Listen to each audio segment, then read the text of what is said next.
Bon, moi je voudrais d'abord vous dire bonjour à tous et remercier les organisateurs de cet événement de me donner l'opportunité de participer. Oui, je dirais pour monsieur le préfet, et j'espère avoir un petit peu de temps. J'ai 2 heures, c'est beaucoup, mais c'est rien. Si j'avais 8 jours, ce serait super. On ferait le tour. Je suis sûr qu'on sortirait d'ici avec ces gens qui avancent ensemble à tous les coups. Parce qu'on a tous finalement les mêmes buts. Mais bon, il y a tellement de chapelles dans ce pays, je m'excuse, mais... et de dogmes, enfin bon, c'est terrible ce pays. Moi, j'y vis pas, donc quand j'y viens, j'ai très peur, je me sens gêné. Bon, mais je dirais que pour l'eau, quand on pratique bien ce qu'on va voir maintenant, moi je dis, Dieu, il peut nous envoyer de l'eau sale, on la lui lave. Je ne sais pas si ça rassure ceux qui recueillent l'eau ensuite pour l'envoyer chez les gens qui la boivent.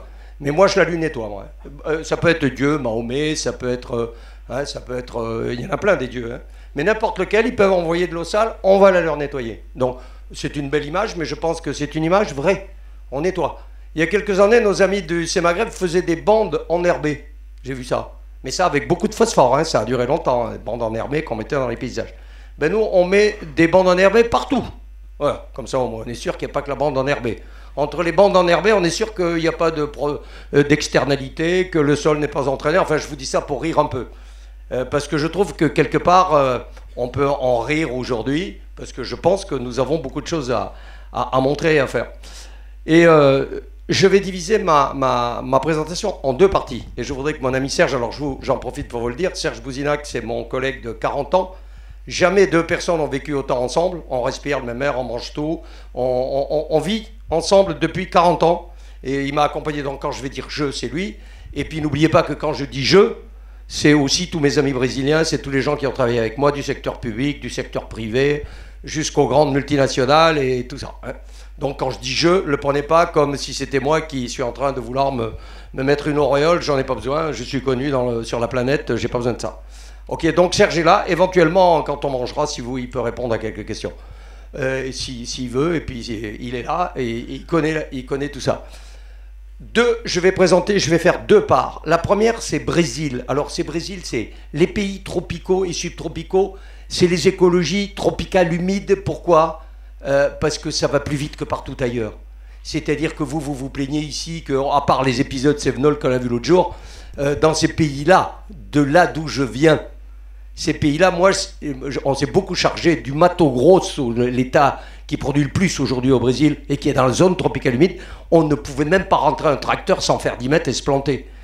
Il y avait 100 000 hectares quand on est arrivé là dans les années début 80. Aujourd'hui, il y en a 14 millions d'hectares en 20 ans.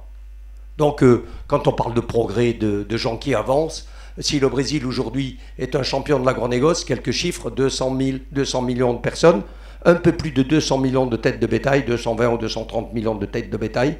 Production de cette année, 200 millions de tonnes de grains. Ils vont dépasser les États-Unis sur le soja, sur beaucoup de choses. Okay. La valeur de l'agronégoce, la valeur globale de l'agronégoce, hein, je ne parle pas des petits agricultures, de l'agriculture biologique ou familiale et tout ça. L'agronégoce, 143 milliards de dollars, un petit chiffre. Et je vous donne aussi un chiffre qui va vous rassurer, on le verra dans le parcours. C'est que 700 millions de dégâts pour une chenille qui s'appelle Helicoverpa. C'est pas mal, non ? 700 millions de dollars de dégâts pour une chenille. C'est le pays des OGM. Alors pour les surfaces cultivées, 68 millions d'hectares. Très vite. Ça très vite, en 20 ans, 25 ans. Impressionnant. Mais c'est aussi 33 millions d'hectares de semi-direct. Semi-direct étant une poubelle, comme ici dans ce pays, où on mélange tout. Tout est mélangé, tout le gars, on gratouille tout le temps, ils appellent ça du semi-direct. Enfin, j'y reviendrai tout à l'heure. Écoutez, appelons un chat et arrêtons de mettre dans la même salade des techniques qui n'ont rien à voir les unes avec les autres, qui n'ont pas les mêmes performances ni sur l'impact environnemental, ni sur la productivité des cultures, ni sur sa stabilité. Bon, donc 32 ou 33 millions d'hectares de semi-direct et 37 millions d'hectares plantés en OGM. Alors j'y viendrai sur les OGM, je vais vous montrer quelque chose. Allez, il faut que j'aille vite. Donc la première partie qui va traiter des pays tropicaux, parce que ces pays tropicaux, comme tout va 10 fois plus vite que dans les pays tempérés, c'est aussi des modes de fonctionnement qui préfigurent ce qui va nous arriver à nous, mais sur des échelles de temps beaucoup plus longues. Là-bas, ça se passe en 5 minutes. Les sanctions sont énormes. Les sols, vous les perdez en 5 minutes. Les sols sont pauvres. Ils sont vides chimiquement. 85% de sols brésiliens, c'est des sols ferralités qui a rien dedans, qui intéressent les cultures, en tout cas, les plantes cultivées. Donc, c'est des sols vides chimiquement, très difficiles. Des climats avec des 150 mm en 45 minutes, et toutes ces choses-là. Donc, et vous allez voir comment on a fondé, comment on a jeté les bases du semi-direct, comment on les a construites, théorisées, dominées. Parce qu'on peut toujours avoir des idées, mais après il faut les mettre en pratique. Après il faut les maîtriser. Et après il faut les porter dans le monde pour voir l'adaptabilité et le pouvoir de généralisation de ces techniques. Donc c'est ça que vous allez voir entre la partie tropicale et la partie tempérée. Je voudrais arriver au moins sur la dernière heure sur la partie tempérée, parce que c'est celle-là qui vous intéresse le plus.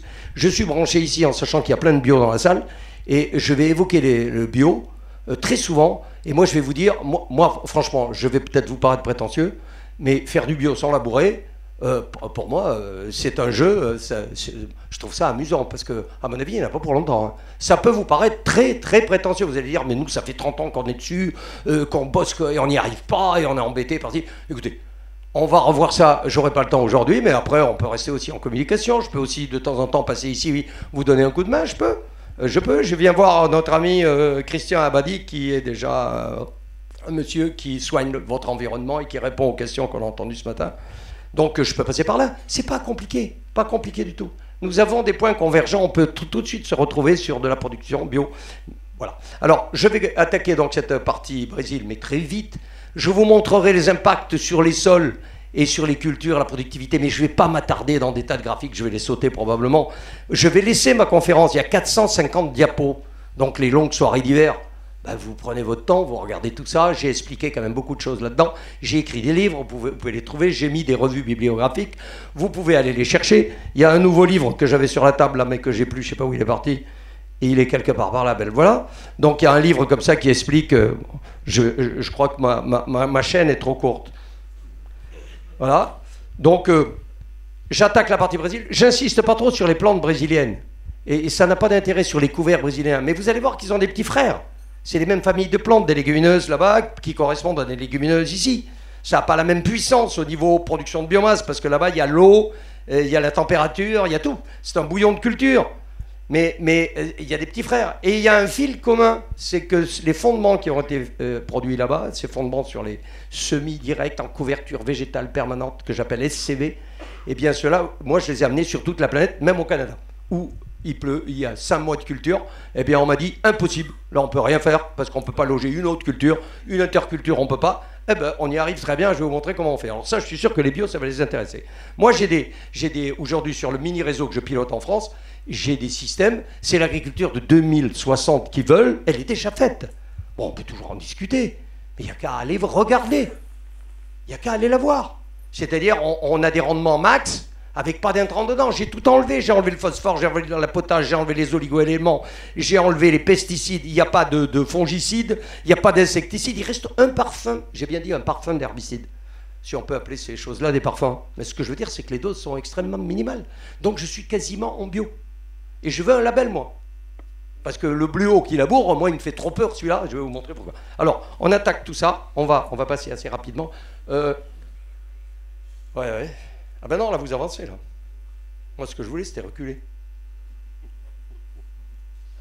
Voilà, ça, c'est des petites phrases pour ceux qui ont envie de créer des technologies, qui ont envie de changer dans leur vie. Alors, les agriculteurs, je sais qu'ils courent derrière, puisque moi, ne vous trompez pas, je suis fils de petit agriculteur. Je sais tout faire avec mes mains. On vient me chercher dans les villages, encore en France, quand je suis là, pour remonter les battages, pour battre le fer d'une faux pendant 1h30, là, avec un marteau. Vous savez faire ça, vous, les jeunes, là? Moi, je sais faire, moi. J'ai appris ça en 1950, petite propriété d'agriculture élevage, donc je sais tout faire. Les fagots, couper du bois, tout. Élever, dresser des bœufs, si vous voulez que je vous les dresse, je sais faire. Tout ce que vous voulez, je sais faire, avec mes mains. On savait faire. Donc, ce que je veux dire aussi aux agriculteurs de la salle, quand on va discuter tout à l'heure, ne vous gênez pas. Vous avez quelqu'un qui est de chez vous. Ma culture, elle est paysanne, complètement jusqu'au bout des doigts. Donc, vous gênez pas. Voilà. Alors, ces petites phrases sont, moi, je les trouve assez sympas. Celle-là, en anglais, ça veut dire que, et ça c'est une leçon de modestie, et j'y tiens beaucoup, même si j'ai pas l'air modeste, je peux vous dire que je suis d'une humilité que vous imaginez pas. Ma mère à moi, c'est avant les pairs, P-A-I-R-S, c'est la nature. C'est à elle que je pose des questions, elle me répond super, tout de suite. Moi je bosse avec la nature, c'est mon maître total, et c'est avec elle que je travaille en priorité. Eh bien, cette phrase dit que dans une pelletée de terre, d'un sol riche, il y a plus d'êtres vivants, d'organismes vivants, de microbes et autres, que tous les êtres vivants sur cette planète. Et ils disent, aujourd'hui, on en sait plus sur la face cachée de la Lune que sur le sol. Vous avez vu, c'est le musée d'histoire naturelle de Washington, c'est des gens très sérieux, et, attendez, j'éteins tout ça, si je peux, et c'est vrai, on ne sait rien sur les sols. Et pourtant, j'ai passé ma vie comme aussi naturaliste à trouver des plantes, à les mettre dans les systèmes de culture, et je connais des fonctions des plantes, mais je sais très bien, je vais vous montrer les photos pour vous choquer un peu. Vous allez dire, ah ben ça c'est pas possible, ah ben si c'est possible, mais je ne connais pas les vertus de ces plantes-là. Et donc on ne sait rien, on sait vraiment peu de choses.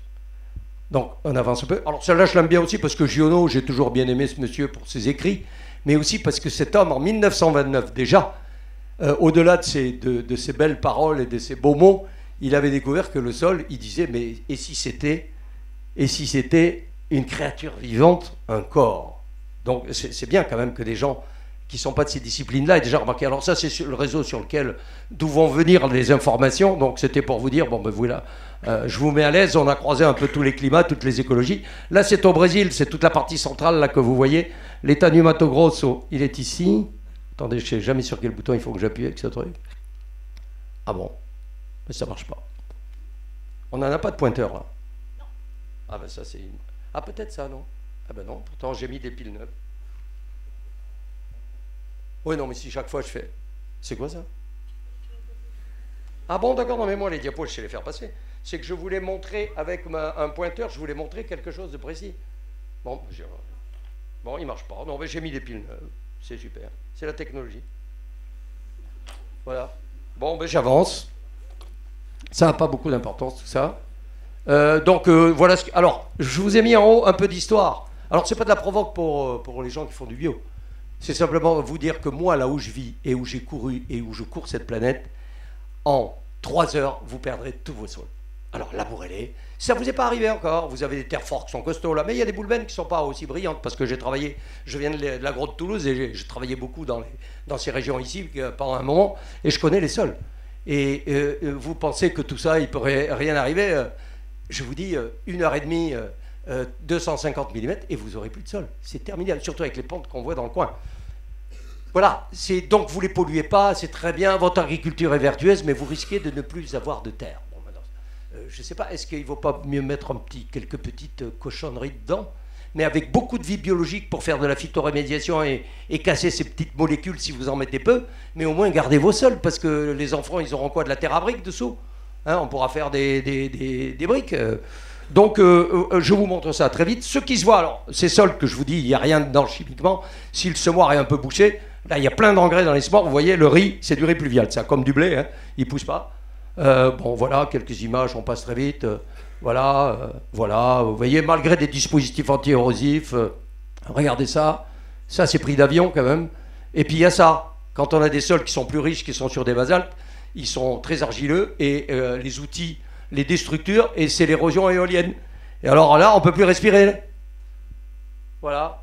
Et vous voyez, des cotonniers, on ressème. J'étais dans un groupe consultant principal, 85 000 hectares. Et sur ce groupe-là, on ressemait 15 000 hectares. Tous les ans. Pourquoi? Parce que cette poussière, l'érosion éolienne, elle bouche l'estomac de ces plantes-là. Ces grandes nuées de poussière, très fines, d'argile, de colloïdes, sur lesquelles sont fixés le diuron, tous les pesticides sont dessus, ça bouche les tomates et la plante meurt. Donc on replante 15 000 hectares. Enfin bon, c'était un désastre écologique majeur. Voilà, ça aussi, des sols. Vous voyez, j'ai mis la densité apparente. Un en haut qui repose sur 1,37. Eh ben, je peux vous dire que le soja n'a même pas de nodule, c'est du soja qui est là. Pourquoi? Il est dans le milieu asphyxiant, il tombe 2 mètres d'eau dans cet endroit-là, dans le Mato Grosso, 2000 mm. On a des mois à 500 mm, on peut en avoir à 800, enfin bon. Alors regardez ça aussi, densité là-haut 1,02, en dessous 1,42. Regardez les racines, le pivot du cotonnier qui est pourtant un système qui perfore les sols. Ah ben, il est coincé, donc réserve utile d'eau, on n'en a plus.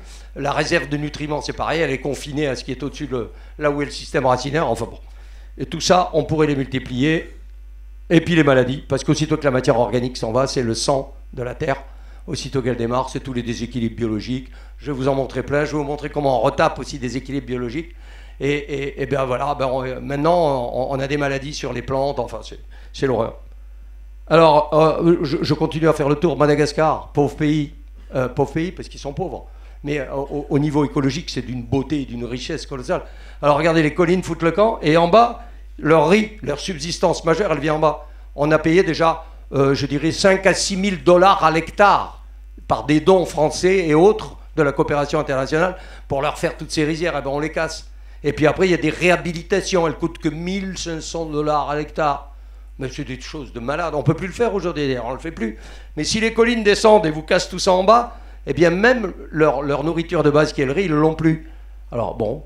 Et regardez ça, c'est le Laos. Ça, c'est ces petits voisins là qui s'appellent les Chinois, les Thaïlandais et les Vietnamiens qui leur demandent de produire pour eux. Ce qu'ils sont venus faire en France, eh bien, ils le font là aussi. Et là, il y a 42% de forêt. Eh bien, on est en train de détruire toute la forêt laotienne pour gérer, parce qu'ils ne les payent pas au cours mondial. Hein. Ils payent le maïs 500 € la tonne. Ça vous dit quelque chose avec ce qui vous arrive en ce moment. Donc, les gens, ils labourent tout, ils détruisent tout. Donc, regardez ça, regardez ces images. Mais ça fait un peu peur, non? Et le mec, il descend de là-haut, là, avec la charrue. Là. Et en montant, il ne peut pas. Et puis, aussitôt qu'il y a une racine, la charrue arrive dessus, que ça décroche. Le mec, s'il ne fait pas attention, il se retrouve en bas. J'en ai vu 2 ou 3 mourir comme ça pendant que j'étais là. C'était assez impressionnant. Bon, regardez ça, c'est un peu l'horreur. Ah, il ne veut plus avancer. Donc, il faut qu'on aille le titiller, là, je ne sais plus où. Alors, ici, oui, bon, ça va. Si ça se recoince, alors, vous savez ce que c'est. D'accord. Non, restez pas là. Oui, vous voyez des gens là, et ils sont en train d'appliquer du paraquat. 10 litres hectare.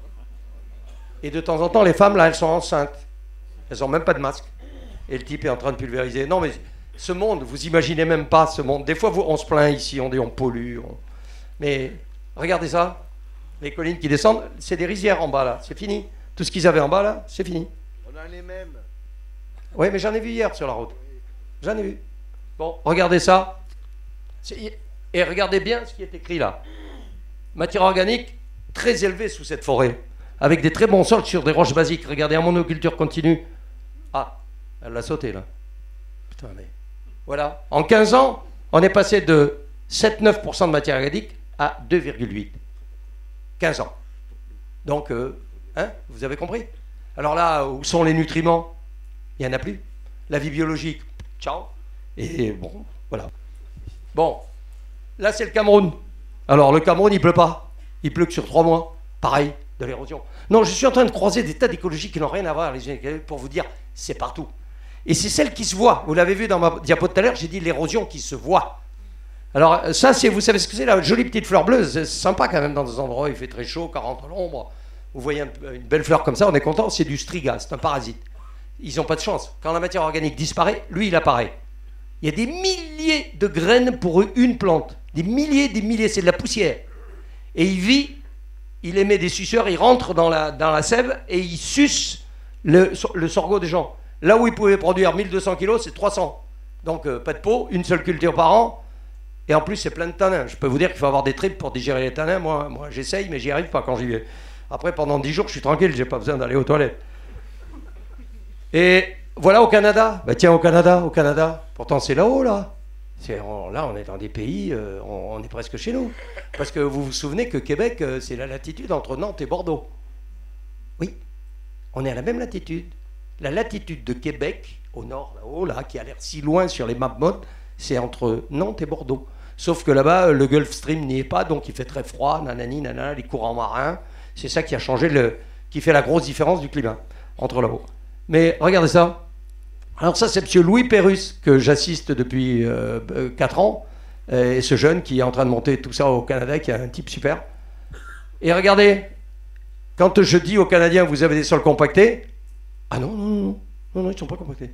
Tous les mecs sont d'accord, les scientifiques, les physiciens du sol. Non, ça, je ne sais pas ce que c'est, ça s'appelle, je ne sais pas, c'est le millefeuille. Là, peut-être, nous, il est administratif, mais là, il est... Vous voyez? Comment vous voulez que des plantes poussent là-dedans? Donc, c'est au-delà de l'érosion. Alors, regardez, Tunisie, il pleut en hiver, très peu. Il y a des endroits où il pleut 200 mm en Tunisie. Regardez l'érosion. Et tout ça, c'est sur des genèses calciques. C'est-à-dire où il y a du calcium qui est un élément structurant pour la matière organique, le complexe argilo-humique, c'est-à-dire qu'il y a une résistance à l'érosion. Regardez ça. Ça, je l'ai vu faire en 3 heures, ce que vous voyez là. 3 heures. Cette grosse saignée qui a coupé tous les paysages. Et ça, c'est en France. Ça, c'est en Franche-Comté. Vous voyez, il n'y a pas d'érosion. C'est pas très profond, c'est vrai, mais c'est toute la meilleure terre. Et puis regarde ce qui s'est passé. Ben, c'est que le colza du monsieur là-bas, il a décollé, il est venu se mettre dans la route. Et là, ça a bien poussé, par contre. Ça pousse très très bien sur la route. Beaucoup mieux que dans la parcelle. Donc, des choses comme ça, voilà. Je crois qu'on n'a pas... Alors, celle qui ne se voit pas. Alors là, c'est dommage que je ne puisse pas montrer ça avec un pointeur, parce que je vais avoir beaucoup de mal au cours de ma présentation, parce que je ne pourrai pas montrer ce que je veux. Ici, vous avez des teintes bleues. Toutes les teintes bleues en dégradé de plus en plus foncé, c'est 5 ans. Là, vous avez un gros point à gauche, le point de départ de la forêt. Alors, prenez les courbes du haut. C'est dommage, vraiment, que j'ai pas un truc. Excusez-moi, peut-être avec le pointeur de la souris, vous pouvez. Ah, le pointeur de la souris. Ah ben oui. Et comment on fait avec le pointeur de la souris Ah ben oui, avec ça, là. Mais il est bête, ce mec. Voilà, on démarre ici. Tout ça, c'est 5 ans, 10 ans, 15 ans, 20 ans. Et regardez que ces trois, que cet ensemble-là. Là, il y a 10 ans en forêt amazonienne. Le sol est strictement plat. Ce que j'appelle ce qui ne se voit pas, le sol est plat. Complètement plat. C'est-à-dire que vous ne verrez pas d'érosion.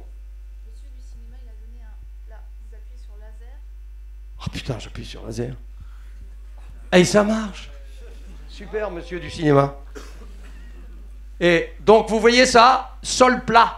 Vous ne verrez pas de ruissellement, il pleut 2 mètres, 2500 mm sous forêt. Mais dans les terres que vous avez ouvertes, vous ne voyez pas de ruissellement. Le sol est complètement plat. Regardez ce qui s'est passé avec des outils à disque et de la monoculture de soja. En 5 ans, on en a perdu 20% de la matière organique. 5 ans de plus, 27, on est presque à 30% de perte de la matière organique. OK? Donc ça veut dire, vous ne la voyez pas. Il n'y a rien qui ruisselle. Il n'y a pas de saignée, il n'y a pas de griffes, d'érosion, il n'y a rien.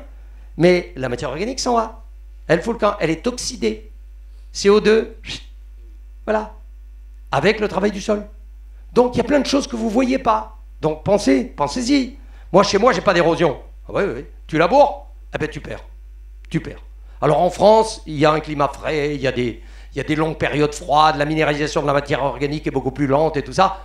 Mais c'est pour ça que ce modèle brésilien chaud, humide, le bouillon de culture est très important, parce que là, il exacerbe toutes ces fonctions, elles vont 10 fois plus vite que chez nous. Mais ce qui se passe là, ça se passe chez vous, mais beaucoup plus lentement. Et c'est tout ce qui tue l'agriculture, c'est ce que j'appelle l'insidieux. C'est des déficiences sur des plantes qu'on ne reconnaît pas. Vous avez un soja qui est jaunasse, mais on ne sait pas ce que c'est. Pourquoi il est comme ça? On ne peut pas identifier tout de suite une solution, là, un oligoélément pour le corriger. On ne sait pas ce que c'est. Eh bien là, ça fait partie de l'érosion insidieuse, celle qu'on ne voit pas. Mais vos sols sont en train de s'appauvrir. OK? Donc, je continue. Alors, ah oui, la souris, là, 2 trucs en même temps, là, ça va aller. Alors, regardez ce petit truc très vite, et je ne vais pas assez vite. Le Canada, ça, c'est les pertes avec le travail du sol. Vous avez le Canada, donc là, quand même, on est dans des zones septentrionales avec beaucoup de froid. Hein. Là, vous avez au milieu l'Argentine, et ça, c'est l'intervalle entre le mini et le maxi, la courbe bleue et la courbe jaune. Voilà. Et les ornées, vous les avez sur là-haut. Attendez, là, vous avez les ornées. Voilà, pour notre partie, nous, c'est là. En 5 ans, vous voyez, on peut perdre, ben voilà, vous l'avez là sur les graphiques, 30, 40, jusqu'à 60%. C'est impressionnant. Et alors, on a fait des moyennes là, de ce qu'on perd sur le travail du sol. Bon, ça vous donne une petite idée. Et je vous dis, entre ce qui se voit et ce qui ne se voit pas. Voilà. Alors, un petit mot sur le Brésil qui produit, je vous ai dit, 200 millions de tonnes. Le Brésil, 37 millions d'OGM. Au Brésil, depuis 10 ans, j'ai jamais vu autant d'encadrement technique. Il y a tous les ans 20 variétés de soja nouvelles. Elles produisent toutes 5% de plus que celles de l'année dernière, les meilleures. Mais depuis 10 ans que ça dure, on aurait dû tripler les rendements. C'est cumulatif. 5%, après on prend 5% de 100 plus 5. Vous savez, c'est comme les intérêts composés quand vous faites de la compta. Eh ben, vous allez voir ce qui est en train de se passer. Donc, on a misé que sur le cultivar, les biotechnologies. Tous nos amis de la recherche, 80% de l'argent de la recherche est engagé dans le cultivar, la biotechnologie, la génétique. C'est que ça. L'environnement, on s'en fout. Il ne se passe rien. Et nous qui avons construit le semi-direct, et je vais vous montrer comment nous avons fait ça, qui avons construit le semi-direct, eh bien, tant qu'on a eu des matrices de systèmes pérennisés où il y avait tous les systèmes possibles et très contrastés sur les mêmes unités de sol, en prenant les plus riches, les plus pauvres, en encadrant la variabilité du milieu, et où on avait, j'ai eu jusqu'à 1100 hectares d'expérimentation. Ça vous dit quand même 1100 hectares d'expérimentation en grande parcelle. Tout ça en grande parcelle avec des tas de systèmes, 50 systèmes côte à côte où on mesurait des tas de choses, on expliquait en même temps. Écoutez, quand on a arrêté cette approche systémique là et qu'on est passé aux thématiques, le cultivar, l'année d'après ils se réunissent. Ah, cette année on va travailler surtout sur les pesticides, sur les fongicides, je sais plus quoi. Vous allez voir ce qui est arrivé. C'est triste, c'est triste. L'homme, qui est une poussière dans cet univers, n'a toujours pas compris que son cerveau est tout petit. Mais il est vraiment petit, même pour les plus gros, hein. Mais c'est des minuscules. Il interprète tout, il croit qu'il sait. Et aujourd'hui, nous n'avons que des petits thématiciens, même s'ils sont grands, ils ont des belles thèses, ils sont docteurs, machin truc. Et tous ces gens-là sont spécialistes d'un poil de... mettez le poil que vous voulez dessus, j'irai jusqu'au plus grossier. Hein, ils mettent tous, et ils travaillent tous sur un sujet qui est forcément le sujet le plus important dans le système, là, et de manière cloisonnée et indépendante. Ce qui fait que si vous prenez... Moi, j'ai fait l'expérience au Brésil, ça a été terrible, ils ont failli me foutre à la porte. J'en ai eu marre de ces gens, ah oui, mais non, mais... Alors toujours, puis comme ils ont le chapeau du grand docteur de la discipline, c'est lui qui a le dernier mot. Donc j'ai dit, bon, voilà, on va vous mettre ensemble. J'ai dit, qui c'est le meilleur pour les semences? C'est toi. La meilleure variété, c'est toi. Toi, c'est le traitement de semences, toi, ok. Toi, c'est les herbicides, toi, les machins, trucs. Je me suis mis dans une grande parcelle. Et de l'autre côté, il y avait un paysan, là, qui était avec des bœufs, lui. Et puis encore, dans l'âge de pierre, il faisait du riz, nous aussi. Ben, j'ai dit, ben voilà, on va comparer avec lui, là. On va passer de l'autre côté, on lui a demandé s'il était d'accord. Et puis là, les meilleurs de toute la recherche, le net plus ultra est venu mettre tous ces compartiments, toutes ces disciplines où on a le meilleur de chaque discipline, ils l'ont mis sur la parcelle. Ah ben, ils ont fait 500 kilos de moins, les savants là, que l'agriculteur de l'autre côté là. Ah oui, oui. Ils ont fait 500 kilos de moins à l'hectare. Une honte. D'ailleurs, ils venaient même plus voir les parcelles. J'ai cru qu'ils allaient me foutre dehors.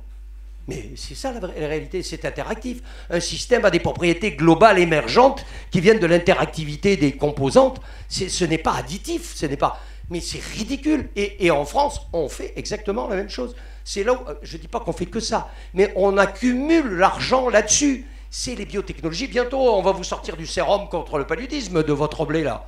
Bah oui, pourquoi pas ici, un mec qui a pensé, demain matin, on sera capable de faire des trucs comme ça. Mais on s'en fout. Pendant tout ce temps-là, l'environnement fout le camp. Quand j'entends les gens qui parlent d'agriculture durable, moi je l'écris en 2 mots. Avec un accent circonflexe sur le A. C'est ça, l'agriculture durable. Parce que je ne la connais pas. Sauf dans de rares endroits.